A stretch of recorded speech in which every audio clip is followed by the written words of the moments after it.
এটা 13 নম্বর গ্রুপ, মানে 3 থেকে 12 তো ধরলাম না আমরা, সেজন্য 1-এর পরে 2, 2-এর পরেই 13, এখানে 14, এটা 15, এটা 16 এবং এটা 17 নম্বর গ্রুপ। ঠিক আছে, এইবার গল্পের সঙ্গে মিলিয়ে একটু দেখি, যারা 1 নম্বর গ্রুপে আছে তাদের সর্বশেষ কক্ষপথে কটা ইলেকট্রন থাকে? একটা ইলেকট্রন থাকে। যারা 2 নম্বর গ্রুপের মেম্বার তাদের সর্বশেষ কক্ষপথে 2টো ইলেকট্রন থাকে। যারা 13 নম্বর গ্রুপ মেম্বার তাদের কক্ষপথে 3টে ইলেকট্রন থাকে। এটা কি মনে রেখো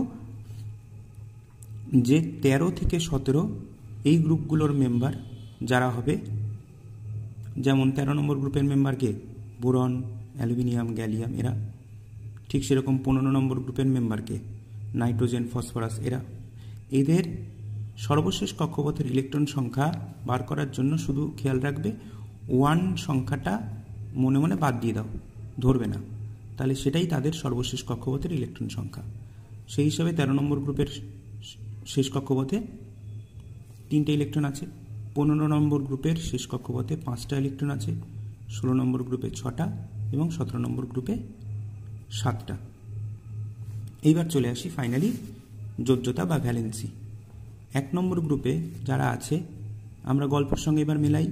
1 নম্বর গ্রুপে যারা আছে এটা হাফ ক্রিজের আগে কে কে আছে? তাহলে 1, 2, 3 এরা হাফ ক্রিজের আগে আছে এবং 5, 6, 7 এরা হাফ ক্রিজের পরে আছে।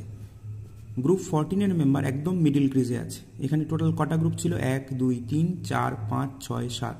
যেহেতু বিজোড় সংখ্যা তাহলে একদম মিডিল ক্রিজে পড়ছে 14 নম্বর গ্রুপ।